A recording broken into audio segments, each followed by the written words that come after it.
Good morning and welcome to Pro Landscaper TV. Thank you all very much for joining us today. As you know by now, we're here every Tuesday at 10 o'clock for roughly around half an hour. The Pro Landscaper website has all the latest information on the up and coming programs and also has an easy link on the catch up of the programs that we've done in the past that you may have missed. If possible, please like the Pro Landscaper Facebook and Instagram pages, as they will also have the information, as well as does the Pro Landscaper YouTube channel. Next week, we're hearing from Ground Control on becoming a carbon neutral company. The following week, we look at the success of London Stone, how the company has developed and what's the possible next developments. We're then going to have a short break actually at the end of June, but we are going to add some specials over the summer period. But today, I'm delighted to be joined by one of the UK leading garden designers, Sarah Eberle. The most decorative designer at the RHS Chelsea Flower Show. I guess you hear that all the time, Sarah, don't you? It's a tag that just sits comfortably with your name. Sarah is also held in very high esteem by her colleagues and the industry as a whole. And I know this from experience, Sarah, because a few years ago we had Futurescape up in Scotland. And I think you were appearing about 11 o'clock and we were really, really worried about the audience. And then all of a sudden, about 10:30, we started having queues and queues and queues of people that wanted to come and see you. So, as I say, we've had first-hand experience of it. Welcome, Sarah, and thank you very much for agreeing to join us today. I hope you're good. Hope you're well. I'm very well. Enjoying the weather. Really enjoyed the bank holiday weekend. And yeah, it's an honour to be here. It's great. Thank you. Thank you very much. So, quite a few things I want to talk about. I guess the first one would be quite nice just to have a little bit of how you got into garden design, when it changed, the big turning points for you in your career, and what's it like to be Sarah Eberle? Oh, I mean, actually, it's interesting, because I grew up in the countryside and by the sea as well, and I fell in love with nature. I distinctly remember I used to, as children, we were free children. We were kind of chucked out the house at 8:30 and we came back for tea at 5:30, and where we went in between, as long as we didn't have angry neighbours coming to complain to my mother and father, we were fine. And we used to wander off into the country, and we had these beautiful Devon hedge banks.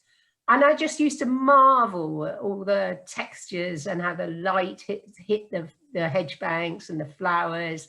And I actually went to school at Dartington Hall, which was a progressive school, kind of teachers by Christian names, and, lessons weren't compulsory and everything. And it was very much art based, and art was my strongest subject. And I went, once I'd done my O-levels, we called them then, I went to this lady and said, landscapes don't just happen, somebody must be involved. And she said, come back in 2 weeks and I'll look into it. And so I went back and she said, landscape architecture. So I planned my A-levels around that. I scraped through them, I have to say, because I had a lot of other interests as well. And got into what was then Thames Polytechnic, now Greenwich University, and did 5 years full-time landscape architecture. And I've never looked back. But what happened was I returned to work in the early 80s after finishing to Devon, where I grew up. And in those days, landscape architecture was really more in the north and to do with urban regeneration. Yeah. So really, landscape architects didn't really exist in Devon, or they were very few and far between.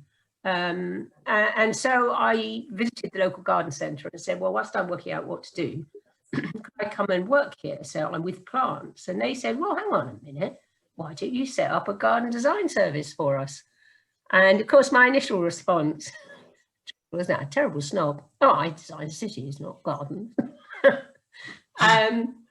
But I have to say, I absolutely fell in love with it. I mean, there wasn't a lot of garden design around in the early 80s. It was still sort of pretty fringe. Like, why do you need a garden designer? No, it didn't have the popularity that it has now, or the recognition indeed. But gradually, I mixed landscape architecture and garden design. But I kind of, at that time, fell out of love with landscape architecture because I found I was decorating car parks.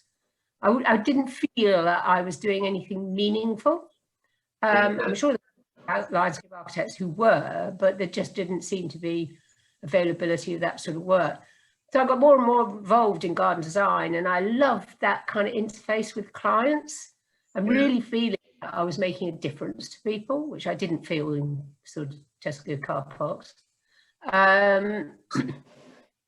So that's kind of how I wouldn't say I drifted into it, but I just fell in love with it. And I'm in many ways lucky, because as I've grown, so has the profession, if you know what I mean. So it's been fantastic. I moved up to Hampshire in 1990.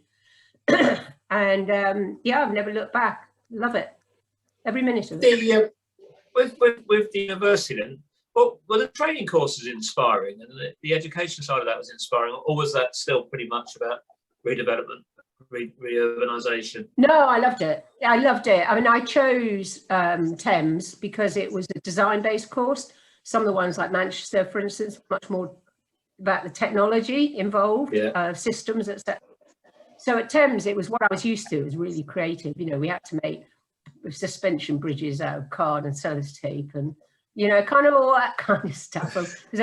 We worked in combination with architects and surveyors, so we all did the same course, and then we all peeled off and did our own thing. And that gave me what I would recommend to everybody who starts out in garden design. You must have the time to be free thinking outside the box, and to actually design. Because when you have clients, you don't have that time to be frivolous and play. Excuse me, you can see I'm not used to speaking.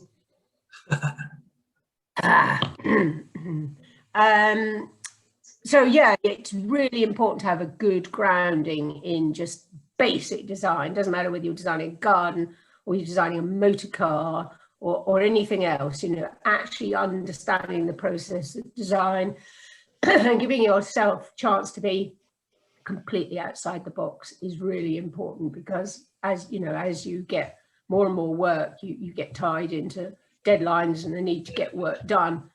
It's too easy to fall into system design. Yeah. So I think that's one of the big issues, isn't it? System design. You see it quite often. With your natural arty field, was that family inherited? Did that come from, or just the environment you were there, or? My mother was very artistic. Right. She was a painter, and she used to dressmake and do all sorts of things, and batik. And so I grew up with a love of sort of arty things. I still do. I wish I used to, I used to make model plate gardens when I was little. Yeah. Which was great fun. I also wonder, when you look at other gardens now, can you see the one where it is a real natural artist type person doing it, and one that's a lot more of a structured, taught, trained profession? Can you see the difference in designers? I think so. I think so in some way, because I often think that the best designers come from their second, people with a second career. So they may be a sculptor, they may be an architect. Oh no, probably not. Sorry, architects. But people who are more art-based rather than a system-based, about interpretation. Because good design in many ways is more about knowing how to break the rules. And if you're too trained, you can be trained to follow rules. I nearly got chucked out of my course twice because I wouldn't follow the rules. Yeah. Because I don't like rules. Rules are made to be broken. And at school I had no rules. At home I had very free thinking parents. I didn't really have any rules at home either. And I was always taught that rules are made by self-discipline. You need to control yourself. And those are the best rules. You need good moral guidelines, and you need to know about, I was taught to be very well behaved, I wasn't allowed to be rude or anything like that. But Dartington taught me that the most important word in the English language is why. Why do you do this? Why do you think like that? Why should we do it like this? Why can't we do it like that? And it is really important. It's, in some ways, it gets rid of mental laziness. It's very easy to get stuck in the, we do it like this because we always do it like this. Well, why do you do it like that? And that's really, really important. Otherwise, you don't really get outside the box. And you become complacent. And I know this works, So, listening to you, I guess I'd love to see how you would have performed if you had worked for a large landscape architect practice with guidance and rules and structure. Well, I wouldn't. I wouldn't have. I probably lost my job. The thing is, you know, I've worked pretty much my entire career, apart from a short period where I was design director at Hillier Landscapes. I've worked my entire career on my own or in self-employment, because I can't work. No, I can work in a team. I'm really good in a team. And I think, you know, teams who've worked with me, because it's always a big team for Chelsea, for instance, who say they can. And I do lots of mentoring, but I don't like rules. And so the problem is I always want to be the rule maker, if you like. And so I find it very difficult and to kind of just do what I'm told. Because I always, my brain is in places, and I'll always go back and say, I know you told me to do this. Wouldn't it be better? Can we not consider it another way? You know, and they're like, no, just do the work. You know, but I do enjoy working with people. Don't get me wrong. Yeah, and things like Chelsea, for instance, there's quite a lot of rules and structures leading up to it. There's quite a lot of deadlines into it, so you must have the ability to adapt when you need to. On that, I do. I'm strict with myself. I don't find it easy, because I find it things I have to do, I find a little bit mundane. But in life, we all have to do a little bit of that, don't we? You know, otherwise it becomes unstructured, and you start, you know, deadlines. My word is very important to me. You know, if I say I'm going to do it, and I do it on time. And I think without that, I wouldn't be able to run a whole career just working for myself, because I work from home and always have. So if you don't have that structure in your life, you know, the temptation to just go and garden, for instance, or just go to the beach or something, you know, I do fall prey to that sometimes, but generally I've got, you know, I have to be structured. So seeing sort of from the 1980s garden design develop and all that, what's been the sort of changing moments, and why do you think it's taken as long as it has to get to where it is now? I think it's a hangover from the Victorian work ethic of the garden, really. You know, I think the whole of British gardening is based around how hard it could be, and that it's kind of Victorian work ethic. You know, if you think that gardens have a split history in this country, they're either through the aristocratic route of the classic, you know, country house, or through what we could call the peasant garden, which was the vegetable growing, the flower growing, which is, you know, to support perhaps a lower paid or low paid rural lifestyle. And, you know, those kind of have come together in modern garden design, I think, where gardening, for as much for aesthetic and from, if you like, feel good factor, we call it mental health now. I'll always say, you know, it's about what it gives you spiritually, that connection with nature, have come together to be acceptable, that it's available to everybody. And that's really, really important. And that involves, you know, whether you're growing vegetables and flowers, etc., for cutting and food, etc., it includes that. But, and perhaps that's slightly more recent. You know, again, it tended to be that your garden was either where you grew fruit and vegetables or where it's for leisure. But, you know, that is all combined now. And I think the pandemic, you know, particularly has brought it home to everybody that how important that connection with nature is. And we see the increase in the interest in actual gardening and being out in nature, and the impact on city parks, etc., because people have been out there, have been, you know, in the summer flooded with people who really need, for their mental health and their physical well-being, to be out in nature. And, you know, maybe that's one of the very, very few upsides of this dreadful, dreadful time we've been through in the last pretty much 18 months now.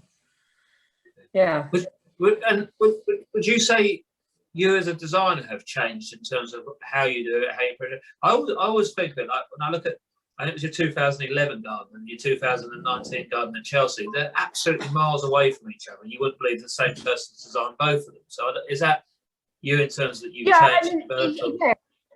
I think as a designer, you've got to keep developing, because if you don't, you're not honing your skills, you know. And I think it's also, I think, very similar to architecture in that, you find that some of the architects, in their 80s are at their best. And I think it's because these subjects are very complex.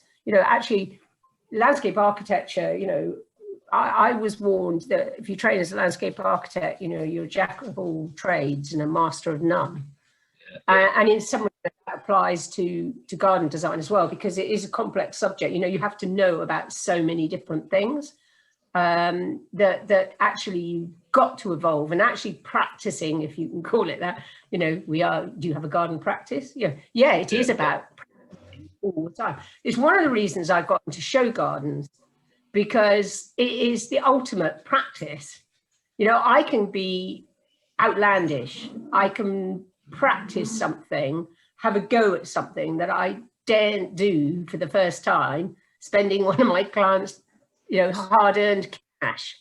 And so I get gardens, a lot of my gardens sort of get slightly themed. I start practicing with something and they evolve until I kind of finish that and move on to something else. Sometimes I think it's a bit like artists, like Picasso's blue phase or his other phases. You travel through, and there's usually a kind of logical progression, I think. And so my style, funnily enough, earlier on in my career, kind of mid-career, I used to get really worried because my work didn't seem to have a stamp. So, you know what some designers' work is like. You can look at it and go, I know who did that. Mine, some of it was traditional, some of it was modern. It was like, why haven't I got a stamp? But I must be a very poor designer. I really worried about it. And then Andrew Wilson, in something he wrote, said I was a leading fusionist. I thought, I have a label. I love that. I'm a fusionist. It's great. Bringing together all sorts of different styles to make it your own. It's eclectic and it's just Sarah Eberle. It's everything, and it's always different. And I'm like, yes, I am a fusionist. But I think it does describe me well, Yeah. What about your experiment with materials as well, and your views on looking? Yeah, I think like a lot of young designers early on in my career, I was very involved in hard landscape materials, what you can do with them, playing with them, because I think a lot of people earlier on in the career do use hard landscape materials in quite I don't know about complex way, but perhaps neither relying on it, but they use hard landscape materials because you get an initial impact. It's not like planting, you plant it and then you sit back and go back next year and see how it's getting on. Whereas hard landscape is absolutely instant. You can see that. So it's very attractive to use hard landscape materials to create that impact rather than having the patience to see it through. And I now find, although I love hard landscape materials, I try and keep my hard landscaping to absolute minimum because of sustainability, environmental issues, water availability, etc. So, I have become, I think the biggest change in my career over the last couple of years is I'm getting slightly eccentric about climate change, etc. I'm lucky I can, because I have some authority, I can talk to my clients in a way that perhaps very kindly, but in a way I wouldn't have felt it was my place to do some 20 years ago. When did you get that change? When did that start becoming so important to you in terms of the design? Well, interestingly, some time ago, it's sort of become more urgent now, but I've always been, because I like nature and landscape was my first love and still my first love rather than gardening per se, that I've always felt concerned about natural landscape, concerned about native plants and how gardens can actually be really important as a sort of wildlife refuge and particularly in urban areas, etc. So it's more of a exaggeration of an interest I've always had. When you look around at the moment, is there anyone like inspiring you in terms of design and changing and changing? Well, I have to say, this is very rude of me, and I don't mean it this way, but I have never ever had any heroes in the profession. Yeah. I do have a couple, 2 or 3 heroes, but they are Isambard Kingdom Brunel, because I love engineering. You know, I just so sexy. It's untrue. You know, it's just I just love it. And then the other 2 are architects. So César Manrique of Lanzarote, who brought in the kind of environmental, you know, he was passionate about landscape and how architecture should fit into landscape. And of course, Gaudi in Spain, who again was so influenced in everything he did about natural form of landscape that he emulated in his building. So those are my 3 heroes. Yeah. And none of them, because I think I think it's because I like something in almost everything I see, but I don't. Perhaps I'm too critical. As soon as I step into another design garden, there are two things I do. One is that I want to get out as quickly as possible because I'm so jealous that I didn't do it, that I can't bear to be there. And the other is that I start being critical. And I don't mean critical in the pulling the designer apart, but I mean, everybody who comes into my gardens can be absolutely critical. There's always something that you didn't quite get right, or something that might have been a bit better, you know, and that's healthy, you know, quite right. And I accept people's work for what it is, I hope. But I think the danger of having heroes is that you try and emulate them or copy them. And you must have your own personality on what you do.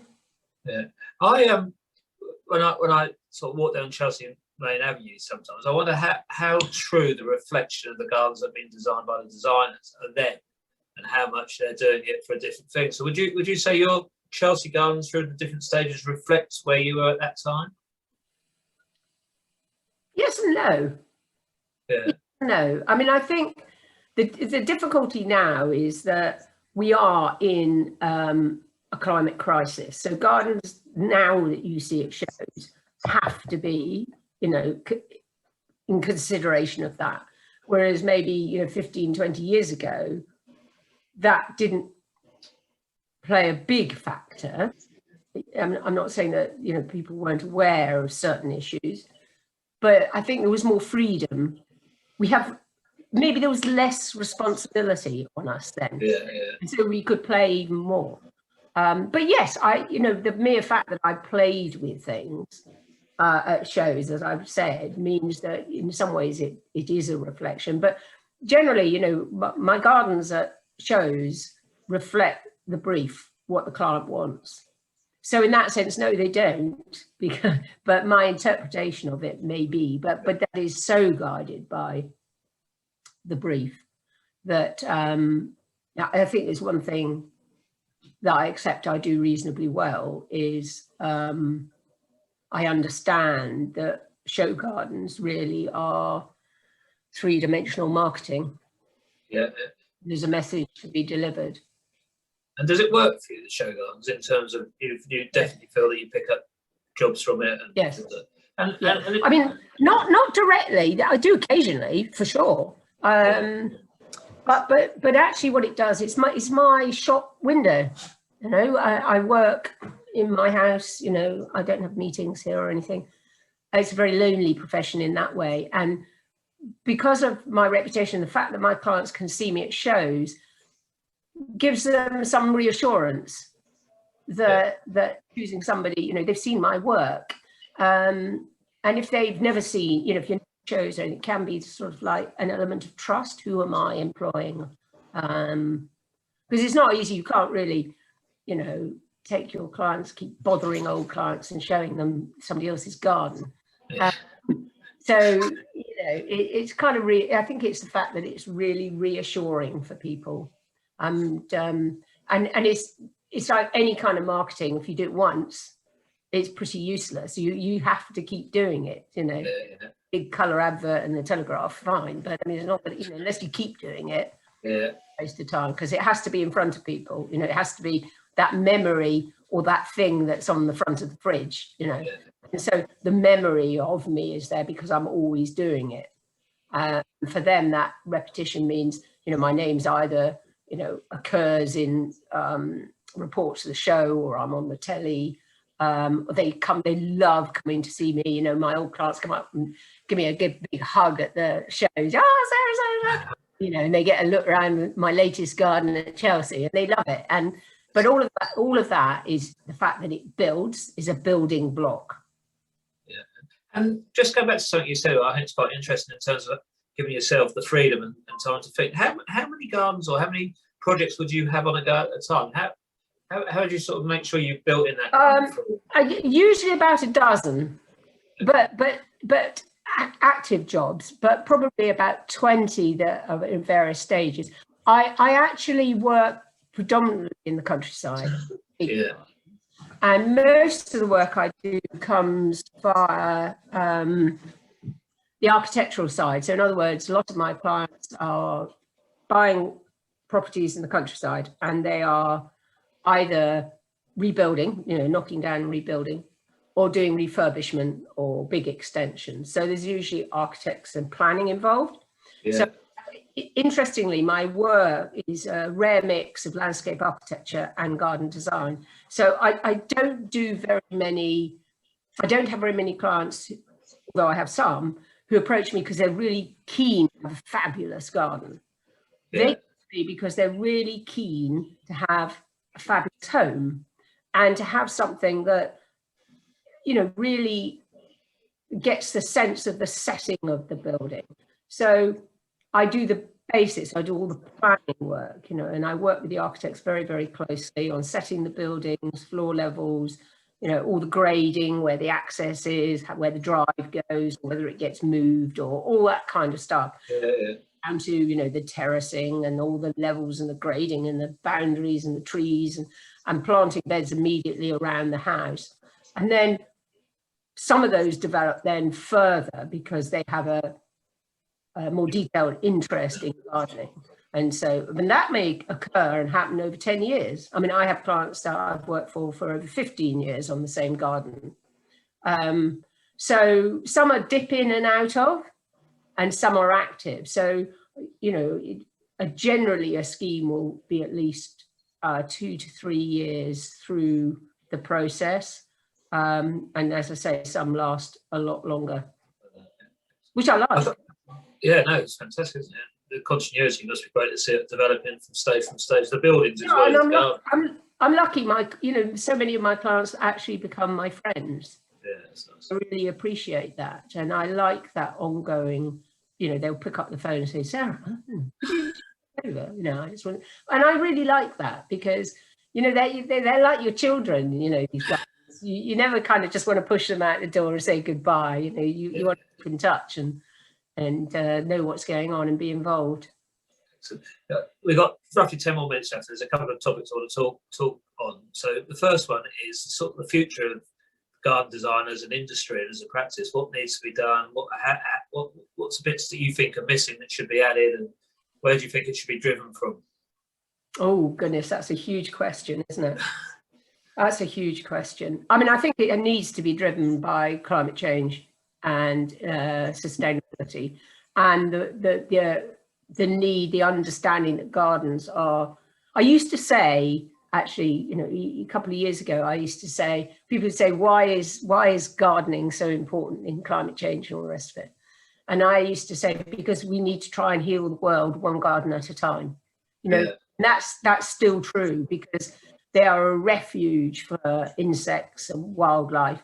You know, they're brilliant for mental health. You know, we're going to have an ongoing problem with cities becoming unsustainable.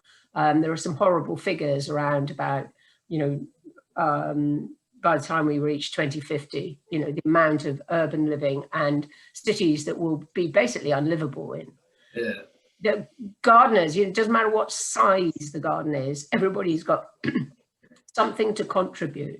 And also, you know, I think community gardening is going to get more important and more attention, and particularly in urban areas, you know, because it breaks down loneliness, it brings people together. And again, I think that's another thing that's important in urban areas is loneliness. And so bringing communities together in green spaces. So parks may change a bit, I think. And I think garden designers have a big role in that. But I think as well, we need to be driven by educating our clients. You know, we need to be responsible for this. And we need to say to them, I know this is what you've asked me for, but have you considered A, B, C, whatever? Because we need to be the people who guide our client and in a well-informed manner.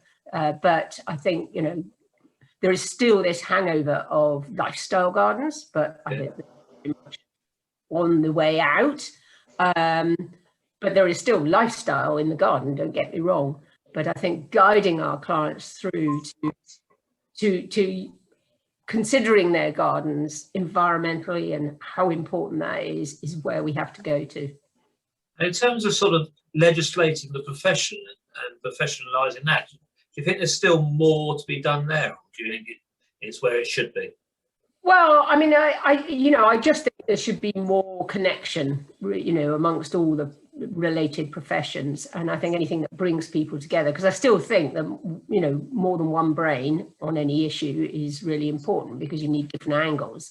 And if you think the same, you're never going to make any change. So, you know, better connection between architects, engineers, landscape architects, environmentalists, etc. So everybody works as a team, and I think that's really important. And you know, there are a lot of multidisciplinary practices, but it'd be nice to actually have some smaller ones. You know, most of those big ones, you know, they're really big multi-international companies, but to get smaller practices and individual workers to work in a more coordinated way would be fabulous.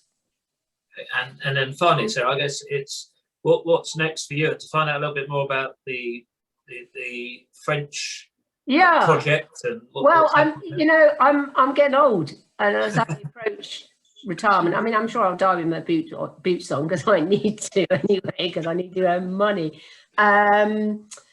So yeah, I started getting a bit down about what I was going to do in the future, and you've got all these brilliant young designers coming behind. I don't want to seem like that rather sad old lady that's trying to hang on to her laurels.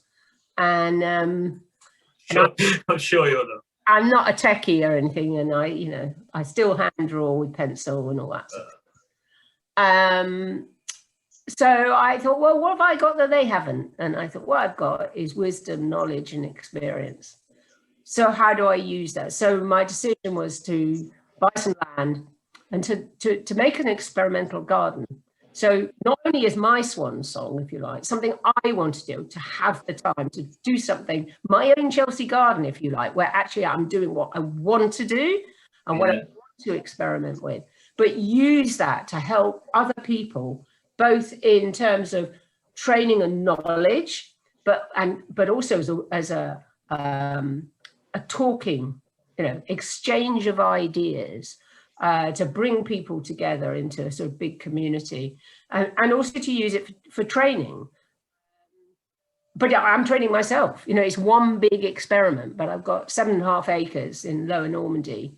So it's an oceanic climate, which is fabulous. It runs from dry right down, fairly level dry, down steep slopes to waterlogged to the river at the base. So it's got every kind of habitat that you could want.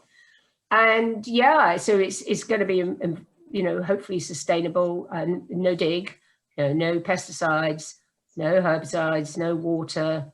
It's going to be something that's truly experimental. But, to bring people together, because one thing about doing shows, etc., is I've worked internationally, and we're one big family. Once you're into gardening, you are a big family, and everybody's so passionate.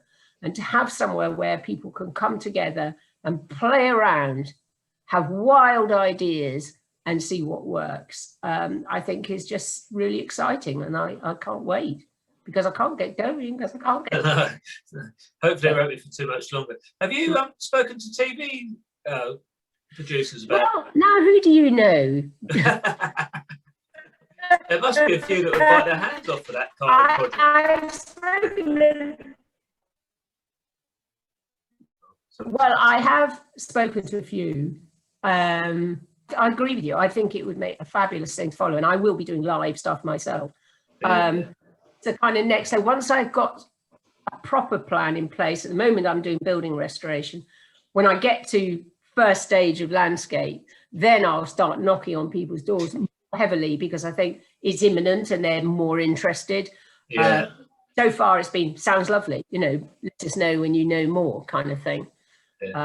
But yeah, it's potentially very exciting, and I sit here and dream of it at the moment. It sounds absolutely fantastic. And again, thank you very much, Sarah. Long may you last, keep asking why and questioning things, because I think we need people like you in the industry, and I think it's superb. And I really, really appreciate your time. Thank you all very much for watching.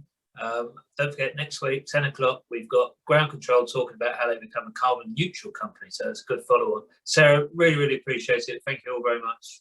Bye-bye. Thank you. Thank you, everybody. Enjoy the weather.